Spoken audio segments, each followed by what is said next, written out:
Bien, je vous invite à ouvrir la parole de Dieu dans le livre des Juges. Juges chapitre 8, verset 22 jusqu'à la fin du chapitre. Nous continuons notre série dans ce livre des Juges et nous arrivons à la fin de la vie de Gédéon. Juges chapitre 8, à partir du verset 22. Et voici la parole de Dieu.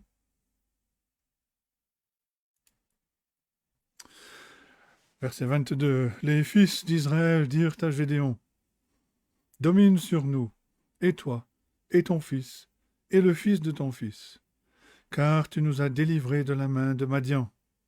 Gédéon leur dit: Je ne dominerai point sur vous.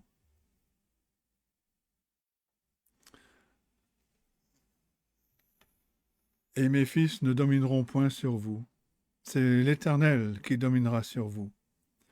Gédéon leur dit: J'ai une demande à vous faire. Donnez-moi chacun les anneaux que vous avez eus pour butin. Les ennemis avaient des anneaux d'or, car ils étaient ismaélites. Ils dirent: Nous les donnerons volontiers. Et ils étendirent un manteau sur lequel chacun jeta les anneaux de son butin. Le poids des anneaux d'or que demanda Gédéon fut de 1700 cycles d'or, sans les croissants, les pendants d'oreilles et les vêtements de pourpre que portaient les rois de Madian, et sans les colliers qui étaient au cou de leurs chameaux.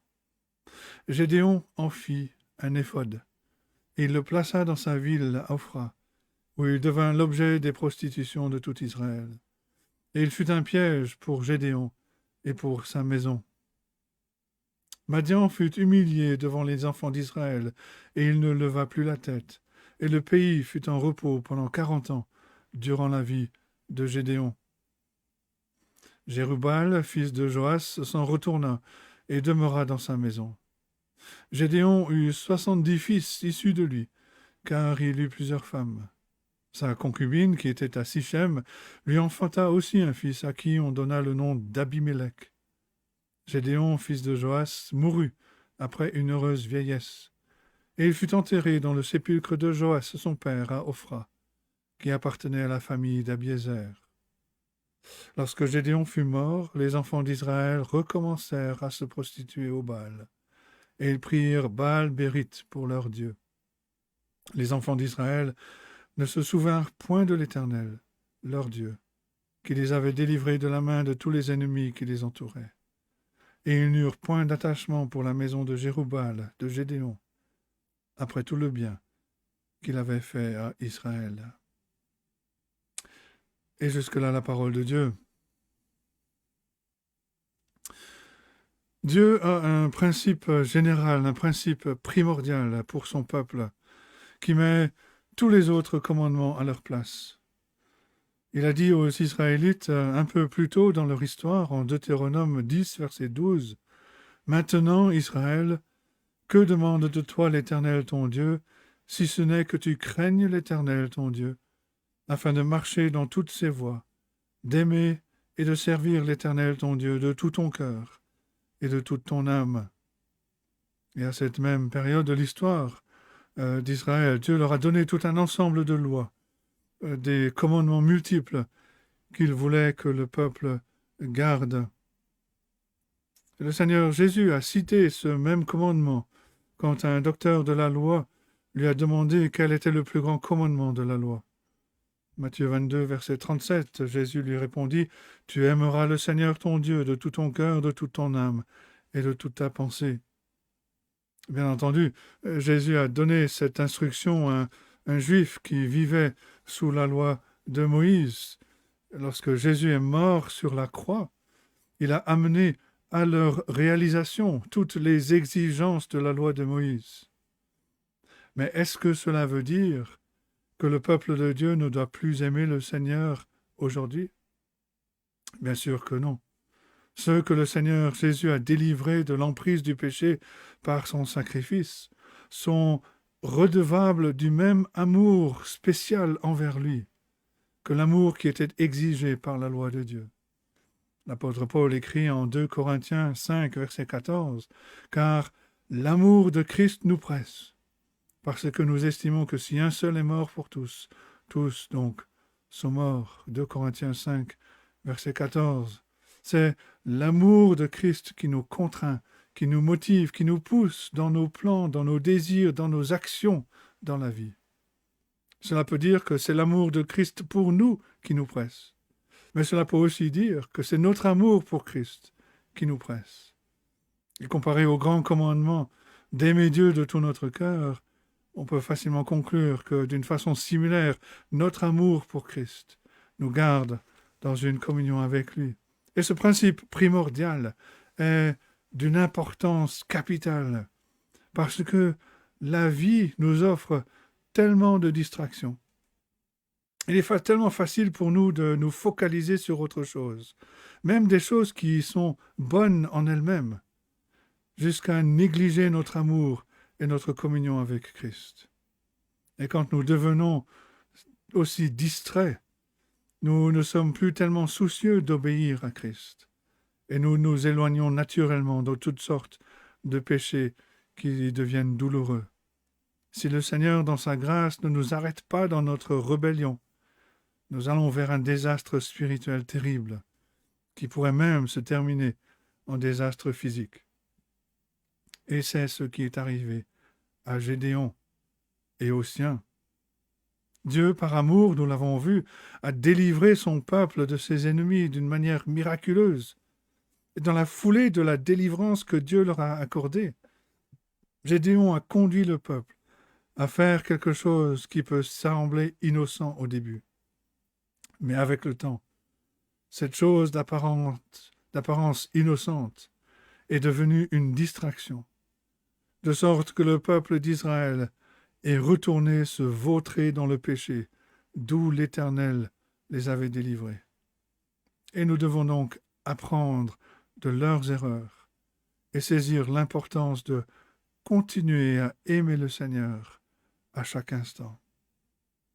Premier grand point, une proposition innocente. On pourrait presque rajouter un point d'interrogation. Est-ce qu'elle est vraiment innocente? À partir du verset 22. Oui, l'Éternel est notre roi et il utilise des gouvernants humains pour nous diriger. Et des guerriers qui connaissent le succès font de bons gouvernants, n'est-ce pas? C'est ce que pensaient les Israélites, verset 22. Les hommes d'Israël dirent à Gédéon, « Domine sur nous, et toi et ton fils, et le fils de ton fils, car tu nous as délivrés de la main de Madian. » Il y a quelque chose dans la nature humaine qui considère qu'un guerrier qui connaît le succès doit être un bon candidat pour être roi ou gouverneur. C'est peut-être l'évidence du courage ou la capacité à enrôler les autres ou la sagesse dans la planification en vue de remporter un succès. Dans beaucoup de pays, on admire ceux qui ont combattu, qui ont remporté des victoires pour défendre leur pays. Et donc pas surprenant de voir ces Israélites se rassembler autour de Gédéon, ce vaillant héros de guerre, pour lui demander d'établir une dynastie qui régnerait sur Israël. Ces personnes étaient sans doute des représentants des diverses tribus qui avaient été délivrées des incursions de Madian. Et à la surface, leur offre semble être quelque chose de noble. D'après le texte, personne n'a en fait suggéré que Gédéon règne en tant que roi. Tout le monde était supposé savoir que Dieu était roi. Et de plus, nous savons que Dieu n'allait pas donner de roi à Israël avant 150 ans, avec Saül. Et cependant, tout au sujet de cette offre que ces hommes font à Gédéon parle de règne, parle de royauté. Même s'ils ne demandent pas à Gédéon d'être leur roi, tout ce qu'ils disent parle de règne et de royauté. Le peuple offre une règle générationnelle qui exige que Gédéon, ses fils et même ses petits-fils règnent sur eux. Et manifestement, leur conception de royauté et déterminés par ce qu'avaient fait leurs voisins païens depuis longtemps. Israël n'avait pas de roi, et l'auteur nous le répète. Ils ne cessaient de tomber dans le péché. Peut-être que s'ils avaient un roi comme leurs voisins, les choses seraient différentes. Peut-être pas, parce que les voisins ne donnaient pas l'impression d'être des saints. Et même si le peuple n'a pas demandé à Gédéon d'être le roi, ils ont quand même proposé de le suivre s'il devenait leur gouverneur, leur dirigeant. Cette offre était simplement une récompense pour les grands exploits accomplis par Gédéon, mais ça, en tant que tel, révèle un mauvais esprit, un cœur distrait chez le peuple. Ils ont demandé à Gédéon de régner sur eux, car tu nous as délivrés de la main de Madian, verset 22, à la fin du verset 22. Alors il est vrai que c'est Gédéon qui a appelé les soldats à la bataille, que c'est Gédéon qui leur a montré ce plan bizarre pour gagner la bataille. C'est Gédéon qui les a amenés à la victoire. C'est Gédéon qui a puni les chefs de Madian à Sukkot, qui a tué les habitants de Pénuel. C'est Gédéon qui a tué les 2 rois de Madian. Oui, c'est bien Gédéon qui semble être au centre de toute l'attention ici. Mais quand le peuple a mis l'accent sur le serviteur de l'Éternel, il est arrivé à une mauvaise conclusion. Ce n'est pas Gédéon qui a accompli ces choses aussi grandioses. C'est Dieu, l'Éternel, Dieu seul, qui a remporté la victoire sur l'armée immense de Madian. Et en fait, Dieu, qui connaît la tendance de l'homme à exalter d'autres hommes, a beaucoup fait pour éviter cette conclusion. Rappelez-vous, quand Dieu a rétréci l'armée de Gédéon, chapitre 7, verset 2, l'Éternel dit à Gédéon, le peuple que tu as avec toi est trop nombreux pour que je livre Madian entre ses mains. Il pourrait en tirer gloire contre moi et dire, c'est ma main qui m'a délivré. Pourtant, c'est exactement ce qui est arrivé. Comment cela? Peut-être que Gédéon a sa part de responsabilité. Rappelez-vous ce que Gédéon a dit aux 300 soldats quand il leur a montré le plan de bataille, chapitre 7, verset 18. « Et quand je sonnerai de la trompette, moi et tous ceux qui seront avec moi, vous sonnerez aussi de la trompette tout autour du camp et vous direz pour l'Éternel et pour Gédéon. » Est-ce que c'était vraiment nécessaire de crier « et pour Gédéon » ? Quand les gens commencent à mettre l'accent sur le serviteur de Dieu, Dieu est finalement oublié. Parfois, Dieu peut bénir l'œuvre de son serviteur et le serviteur va chercher en toute sincérité à garder l'attention sur Dieu. Parfois, quand Dieu bénit, les gens finissent par exalter le serviteur, alors que ce qu'ils voulaient faire, c'était simplement de lui montrer leur respect, leur appréciation. Parfois, ce sont les serviteurs de Dieu qui dérobent Dieu de sa gloire, en attribuant de façon subtile leur succès à leurs propres efforts. Il est très facile pour nous de glisser, de mettre l'accent non plus sur Dieu, mais sur le serviteur de Dieu. Et ce sera une distraction qui aura éventuellement de sérieuses conséquences. Oublier Dieu, alors que nous mettons l'accent sur des instruments humains que Dieu a utilisés, va nous amener tôt ou tard dans le péché. Le peuple a fait une offre généreuse à Gédéon. Et au départ, Gédéon a répondu de la bonne manière à cette offre. Verset 23, Gédéon leur dit « Je ne dominerai point sur vous. Mes fils ne domineront point sur vous. C'est l'Éternel qui dominera sur vous. » À première vue, cela apparaît comme une réponse triple de Gédéon. Je ne dominerai pas sur vous, mes fils ne domineront pas sur vous, l'Éternel dominera sur vous. Et à ce stade, on a vraiment l'impression que Gédéon refuse résolument de créer la première dynastie qui régnerait sur Israël, parce qu'il est convaincu que c'est l'Éternel qui est le roi. Rappelons-nous que Gédéon était l'homme qui avait cherché à argumenter avec Dieu pour ne pas être le libérateur choisi. Il n'avait aucune aspiration à devenir le roi ou le gouvernant à ce moment-là. Dans son parcours, il a appris des leçons incroyables au sujet de la foi dans son cheminement avec Dieu. Oui, Gédéon est un serviteur de Dieu humble et sincère. Mais on sait aussi, à partir de cette histoire, qu'il y a d'autres situations qu'il faut prendre en compte.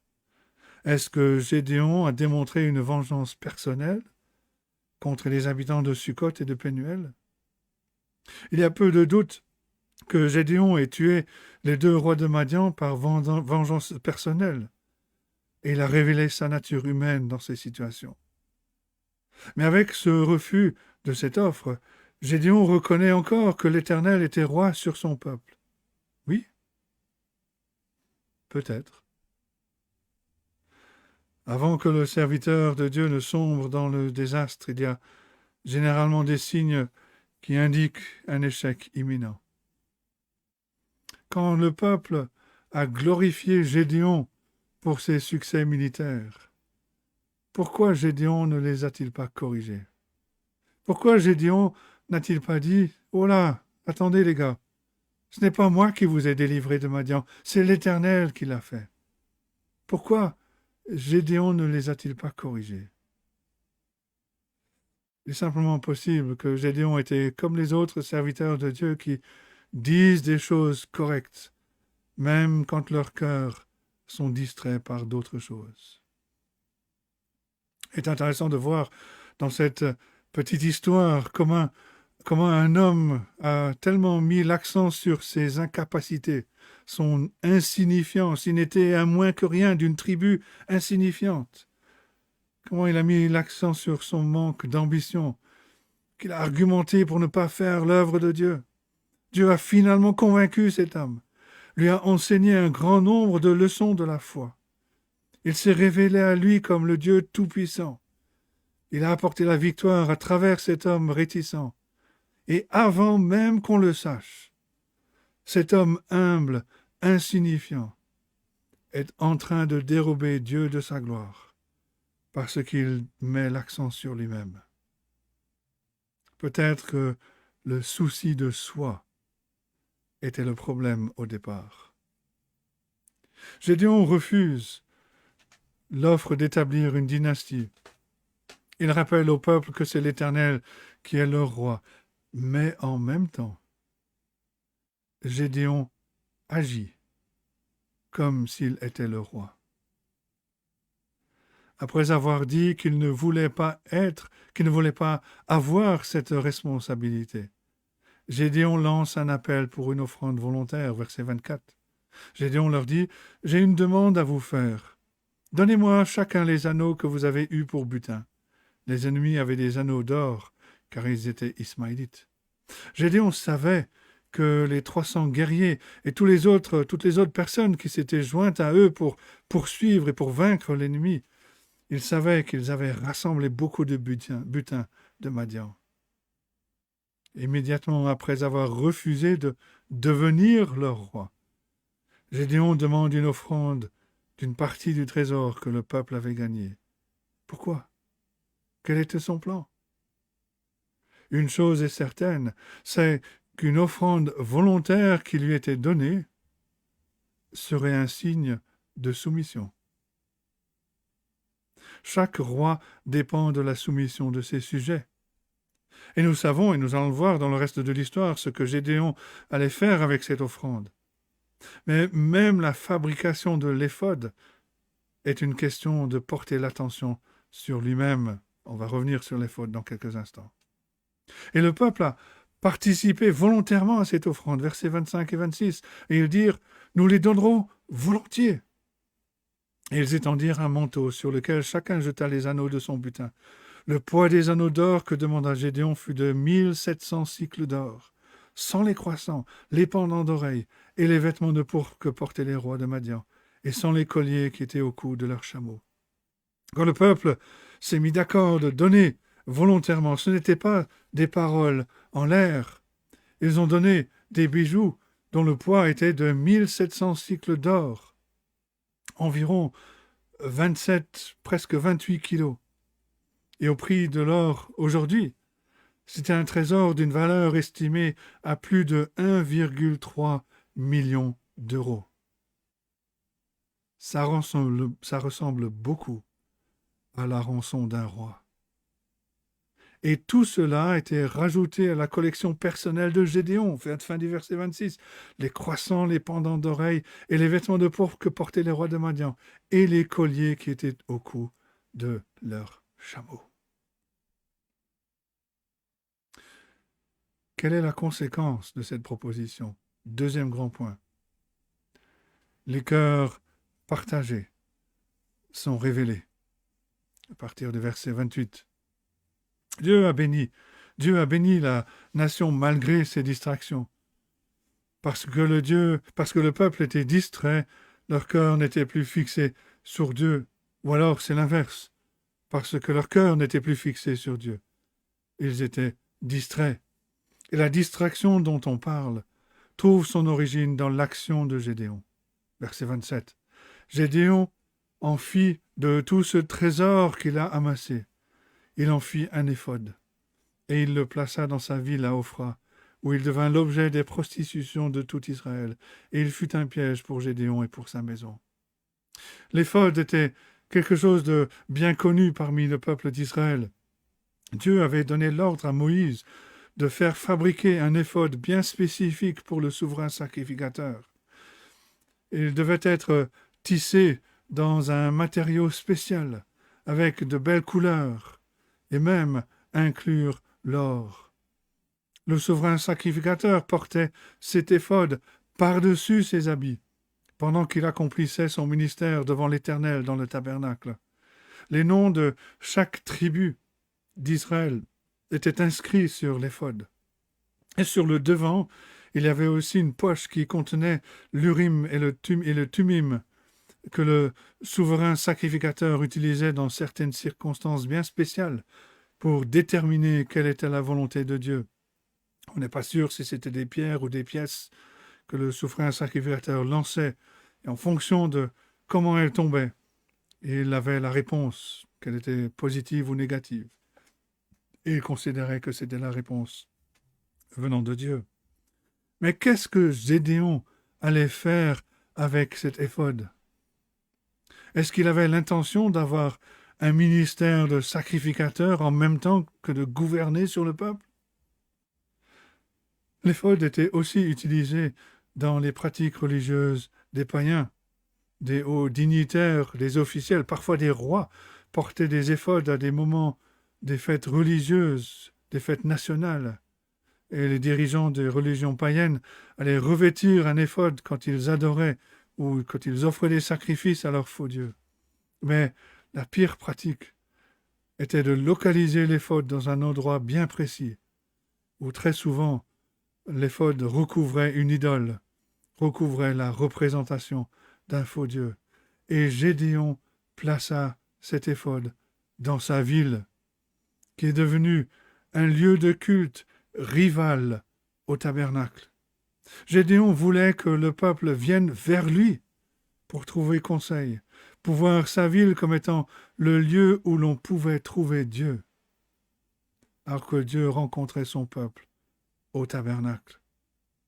Gédéon a utilisé Dieu pour consolider sa position, plutôt que d'utiliser sa position pour servir et être utilisé par Dieu. Le résultat, on le lit au verset 27. L'éphod devint l'objet des prostitutions de tout Israël. Et cette expression décrit souvent le peuple d'Israël qui renie Dieu, qui renie l'Éternel, pour courir après les idoles et après les faux dieux. C'est devenu un piège pour Gédéon et pour sa famille. Cela nous pousse à nous demander si Gédéon n'a pas rebâti l'idole de Baal qu'il avait détruite au début de l'histoire. Ophra, la ville, est devenue un centre pour le faux culte en Israël. Et l'image est tellement triste parce que on l'a vu se répéter trop de fois. Quelqu'un, visiblement, vient au Seigneur Jésus par la foi, confesse ses péchés, se repent. Mais avec le temps, cette personne ne se concentre plus sur Dieu. Elle ne marche plus dans une communion avec le Seigneur. Et le péché redevient le maître. L'apôtre Paul décrit le problème dans des termes, l'apôtre Pierre, décrit ce problème dans des termes assez crus. 2 Pierre 2, verset 22. Il leur est arrivé ce que dit un proverbe vrai. Le chien est retourné à ce qu'il avait vomi, et la truie lavée s'est vautrée dans le bourbier. 2 Pierre 2, verset 22. Et pourtant, au milieu de ce contexte de tous ces échecs de la part des hommes, Dieu a donné la paix et le repos au pays. Verset 28. Madian fut humilié devant les enfants d'Israël, et il ne leva plus la tête. Et le pays fut en repos pendant 40 ans, durant la vie de Gédéon. Mais cette paix était compromise. C'était une paix sans le véritable culte de Dieu, sans obéissance. Ces paroles nous rappellent que Dieu est incroyablement patient. Mais cependant, Dieu met des limites sur le temps qu'il endurera la rébellion de son peuple. C'est la dernière référence dans le livre des Juges où on lit que Dieu a donné une période de repos au peuple. La dernière référence dans tout le livre. Le cycle de péché, oppression, conviction, conversion, repentance, de crier à Dieu, de connaître la délivrance, de connaître le repos et de retomber dans le péché. C'est un cycle qui ne fait que mener vers le bas dans la désintégration spirituelle.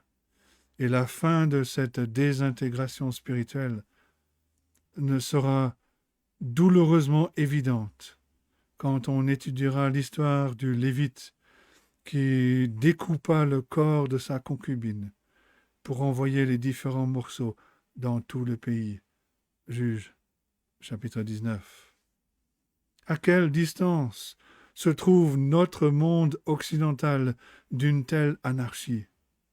Étant donné que nous continuons de rejeter Dieu, d'adorer les faux dieux de notre imagination.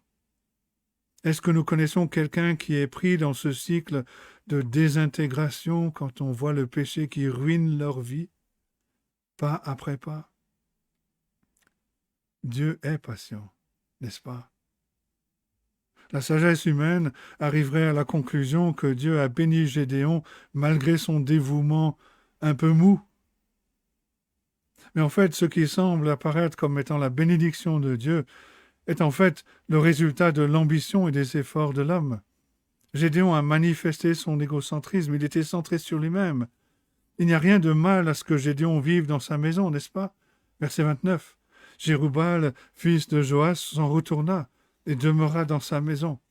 Mais pourquoi l'auteur a-t-il pris le temps d'énoncer quelque chose d'aussi évident?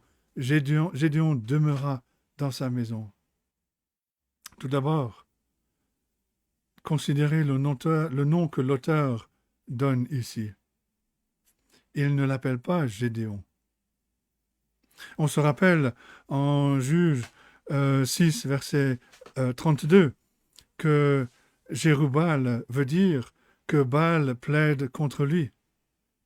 Est-ce que Satan, à travers le faux dieu Baal, était en train de plaider contre Gédéon et de gagner? De plus, c'est le seul endroit où on a l'expression complète « Jérubbal, fils de Joas ». Ça semble être un nom de roi, la tête d'une dynastie. Dans toute l'histoire, quand Dieu était à l'œuvre pour faire quelque chose de spécial à travers l'homme, il est appelé Gédéon. Mais de cet endroit jusqu'à la fin du chapitre 9, le nom de Jérubbal a des connotations de royauté, de dynastie. Ensuite, la phrase « demeura dans sa maison » veut dire bien plus que l'on imagine. Le mot hébreu pour « demeurer » veut littéralement dire « s'asseoir », « être assis ».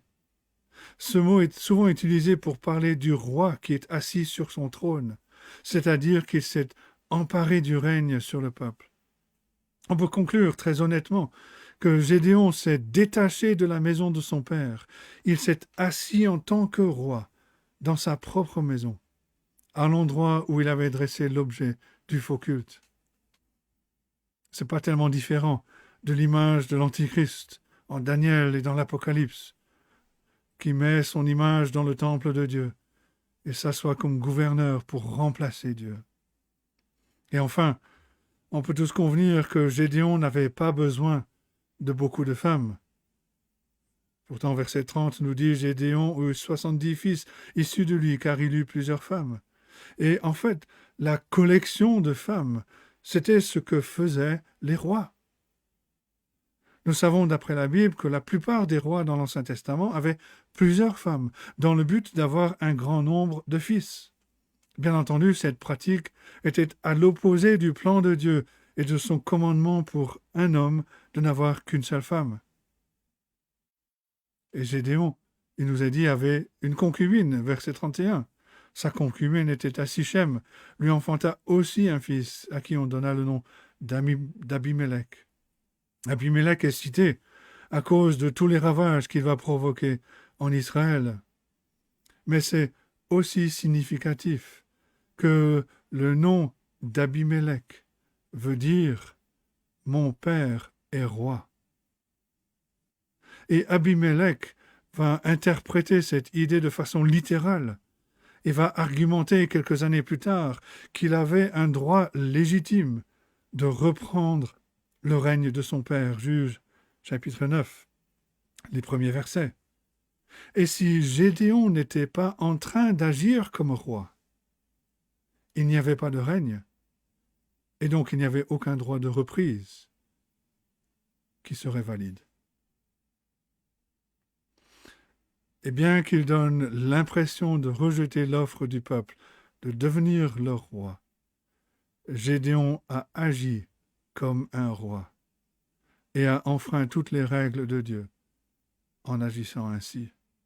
Dieu n'a jamais choisi Gédéon pour être roi, mais Dieu avait donné des instructions à Moïse au sujet des directives pour le roi quand il serait temps pour Israël d'en avoir un. Nous lisons cela en Deutéronome 17, des versets 14 à 20.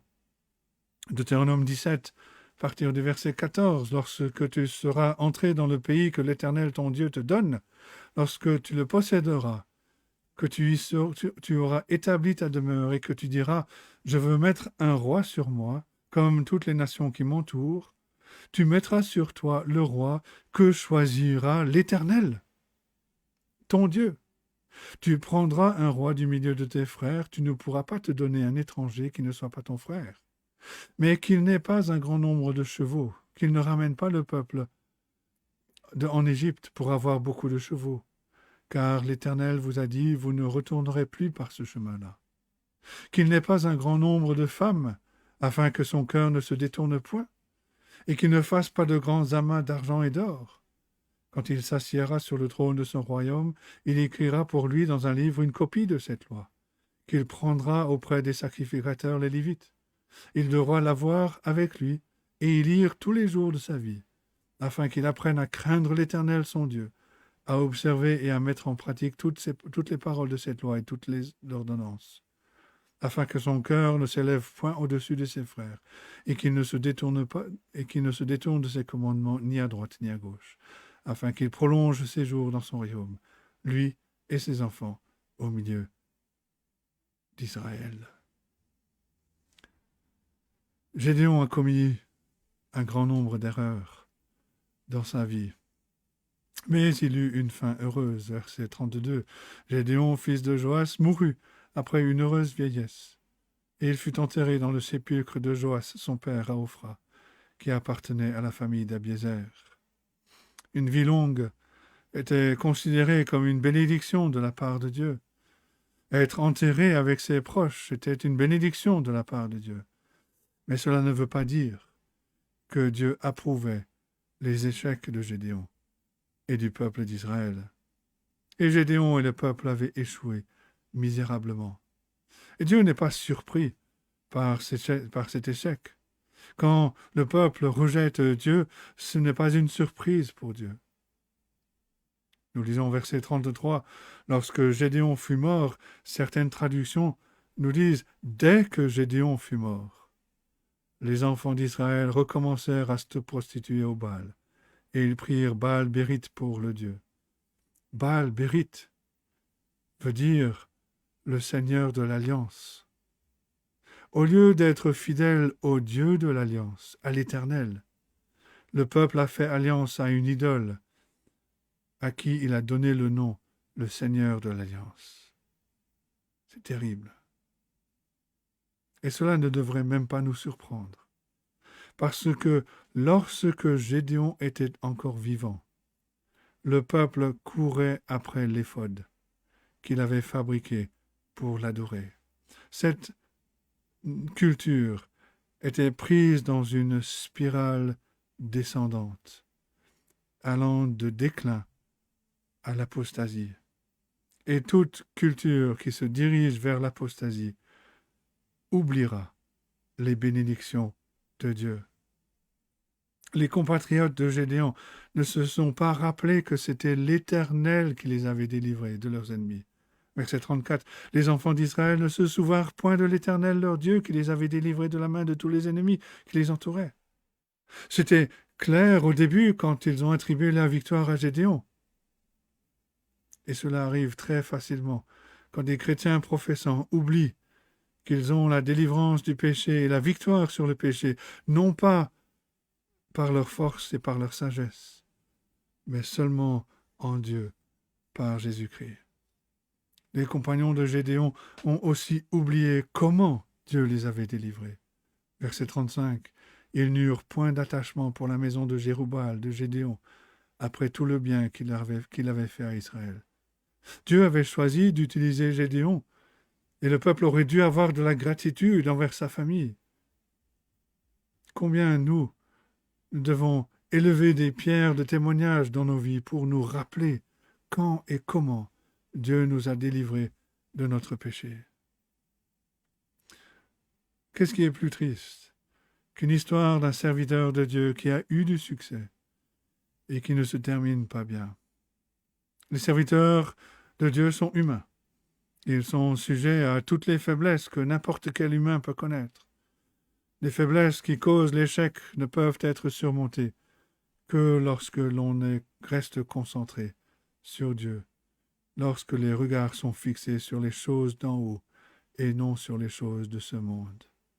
Quand nous établissons des idoles, même si ces idoles s'appellent ministères, quand on établit des idoles, on détournera notre attention de Dieu. On ne sera plus focalisé sur lui. Et ce sera le début de la descente. La distraction mène au désastre. C'est pour ça que l'apôtre Paul exhorte dans ce passage que nous avons lu au Colossiens chapitre 3. Si donc vous êtes ressuscités avec Christ, cherchez les choses d'en haut, où Christ est assis à la droite de Dieu. Attachez-vous aux choses d'en haut et non à celles qui sont sur la terre, car vous êtes morts, votre vie est cachée avec Christ en Dieu. Et quand Christ, votre vie, paraîtra, alors vous paraîtrez aussi avec lui dans la gloire. Colossiens 3, versets 1 à 4.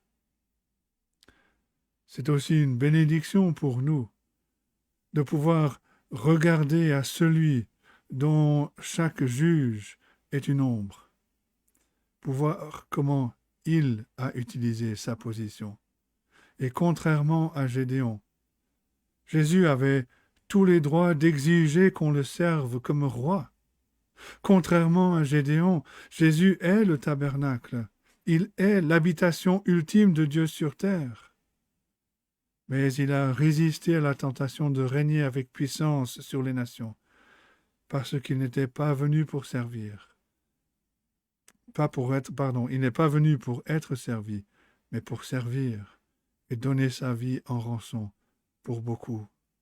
Il nous a rachetés de nos réactions auto-honorantes face au succès. Il nous a rachetés de nos réponses auto-haïssantes face à l'échec. Il a utilisé sa position de fils de Dieu pour nous donner la liberté de ne plus rechercher le respect, de ne plus être écrasés par un manque de respect. Il nous a rachetés pour être à lui.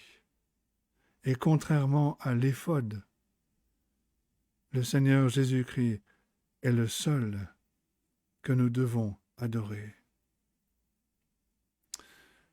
Que Dieu nous aide à méditer sur ces choses, qu'il bénisse sa parole à nos cœurs. Amen.